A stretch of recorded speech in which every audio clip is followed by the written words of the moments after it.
Yes, I played with T.S. Monk here, and then also with the Mingus Band here. So when you came, did you have this like, oh, I'm in Newport? Or oh, definitely.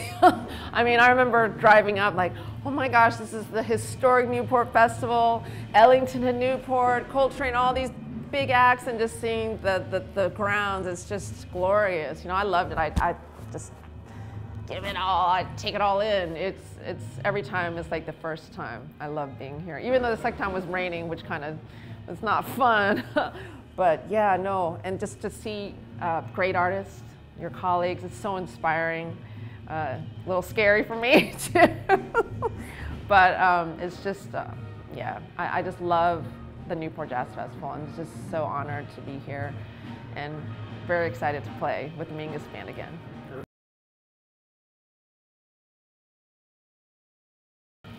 I've been playing with them. I remember my first gig with them was in 2007. So on and on for about 7 years now, which is, time just flies. And yeah, I love the music of Charles Mingus. I mean, the breadth of his composition, just the amount of music he has assimilated is just, it's staggering. And it's just been an education and so much fun. I call it organized chaos on stage. Really fun big band, so.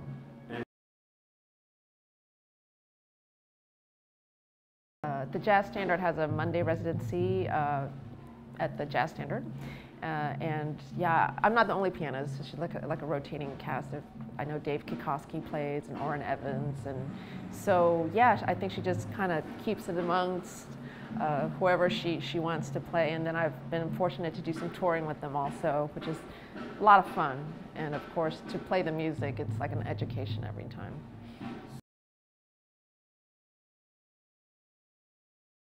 Yeah, talking with the musicians who have been in the band for longer than it's fun, man, the crazy energy, especially when they were at the Fez. I just moved to New York around that time. I saw them once or twice there.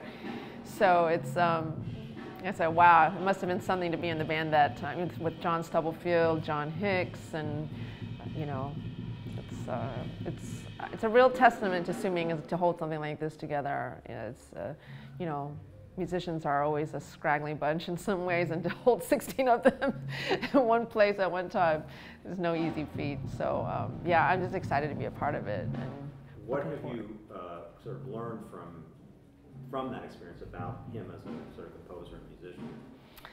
I really admire Charles Mingus' fearlessness, just in being open to all genres of music. I was very surprised. I never knew just the level of his knowledge in classical music, because that's something I feel like I'm just beginning to bring back into my,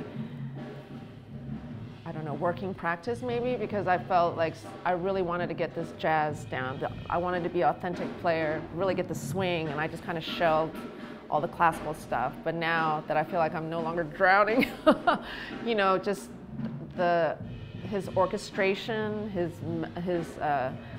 the language of his music goes beyond jazz, in my opinion. I mean, there are some pieces here where this world just straight up swing, gut bucket jazz, but there's also very refined music. I think we're doing a selection from Epitaph this afternoon. It's just like, it's really inspiring, because I was like, oh, I want to like incorporate classical into jazz, and here's someone who did it so brilliantly. Like, okay, well, you know, this is, at least I know where the bar is set, I suppose.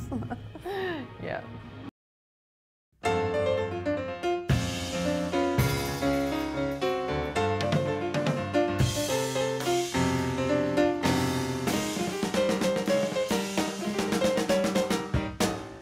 Hi, I'm Helen Sung. If you enjoyed this video, please visit JazzTimes.com for much more.